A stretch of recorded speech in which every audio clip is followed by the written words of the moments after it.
Assalamualaikum warahmatullahi wabarakatuh. Halo semua. Perkenalkan kami dari Kelompok 8 dengan saya sendiri Hafiz Sabila dengan NIM 25042. Saya Desi Hairani, NIM 25056. Saya Jihan Anita Hafiz Damanik, NIM 25061. Melalui video ini kami akan menjelaskan materi tentang persamaan kimia dan konsep mol. Selamat menyaksikan semuanya.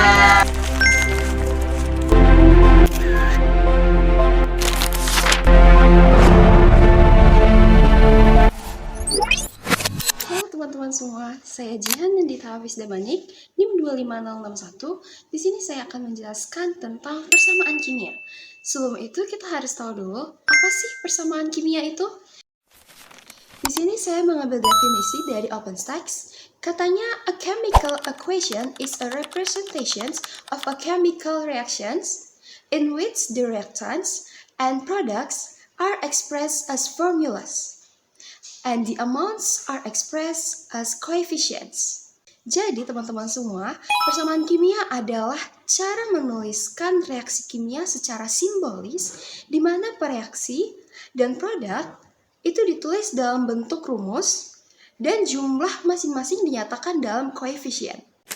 Dari Purdue University, Department of Chemistry menambahkan bahwa koefisien ini memastikan jumlah atom dan unsur tetap sama di kedua sisi panah, sesuai dengan hukum kekekalan massa.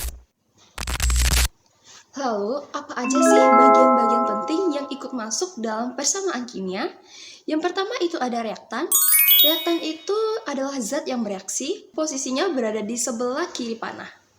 Kemudian ada produk. Produk itu adalah hasil reaksi, posisinya ada di sebelah kanan panah. Kemudian ada koefisien. Koefisien adalah angka yang berada di depan rumus yang berfungsi untuk menyeimbangkan jumlah atom tiap unsur. Kemudian ada panah reaksi yang menunjukkan arah reaksi.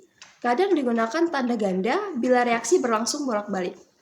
Kemudian ada keterangan kondisi. Lalu, kenapa ya koefisien dan penyetaraan itu penting? Yang pertama, karena adanya hukum kekekalan massa. Dalam reaksi kimia, atom setiap unsur itu tidak bisa bertambah ataupun berkurang.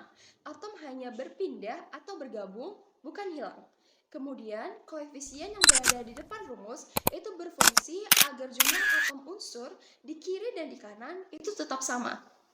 Kalau tidak disetarakan, persamaan kimia menjadi salah secara ilmiah karena seolah-olah ada atom yang hilang atau ada atom yang muncul dari tidak ada. Koefisien juga menunjukkan perbandingan mol zat yang bereaksi dan terbentuk. Ini penting untuk menghitung jumlah zat, yaitu mol, massa, volume gas dalam perhitungan kimia.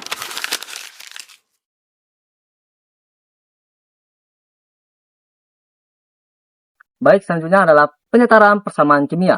Jadi, penyetaraan persamaan kimia adalah proses mengubah koefisien suatu persamaan reaksi agar jumlah atom di sisi reaktan atau di sisi sebelah kiri sama dengan jumlah atom di sisi produk atau di sisi sebelah kanan untuk memenuhi hukum kekekalan massa yang menyatakan bahwa massa zat sebelum dan sesudah reaksi harus selalu sama.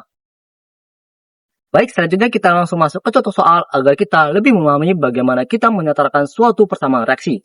Nah, di sini terdapat persamaan reaksi yaitu CH4 ditambah O2 menghasilkan CO2 ditambah H2O. Di sini, jumlah atom H di sisi reaktan berjumlah 4 belum setara dengan jumlah atom di sisi produk yang berjumlah 2. Sehingga atom H di sisi produk harus kita kalikan 2. Sehingga menjadi 2H2O. Nah, sekarang jumlah atom H sudah setara, sama-sama memiliki jumlah atom H berjumlah 4. Nah, karena ada penambahan koefisien di H2O, hal ini menyebabkan jumlah atom O di sisi produk berjumlah 4. Dan ini menyebabkan ketidaksetaraan dengan jumlah atom O di sisi reaktan yang berjumlah 2. Sehingga atom O di sisi reaktan harus kita kalikan 2 juga. Sehingga menjadi 2O2.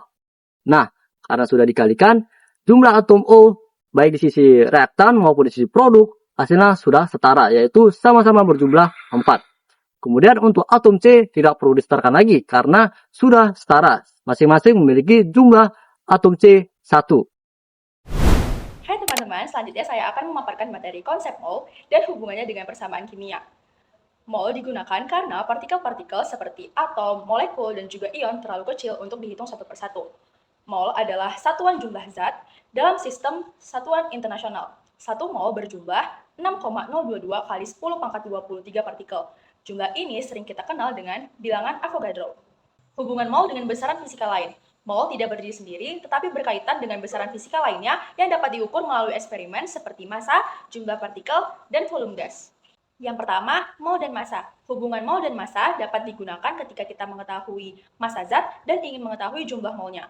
Bisa menggunakan rumus mol sama dengan massa zat per massa mol, yang mana massa mol adalah massa satu mol zat yang dapat dilihat di tabel periodik. Kedua, massa dan jumlah partikel digunakan saat kita mengetahui jumlah partikelnya.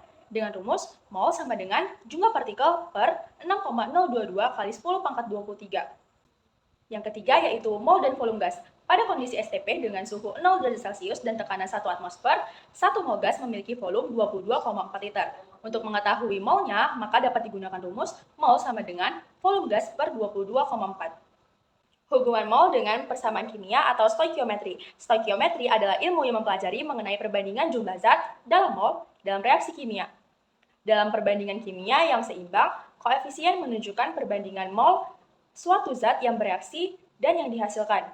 Seperti contoh, 2 mol hidrogen bereaksi dengan 1 mol oksigen menghasilkan 2 mol uap air. Aplikasi konsep mol dalam kehidupan dan eksperimen. Yang pertama, menentukan jumlah zat yang diperlukan dalam reaksi. Yang kedua, menghitung hasil maksimum dari suatu reaksi.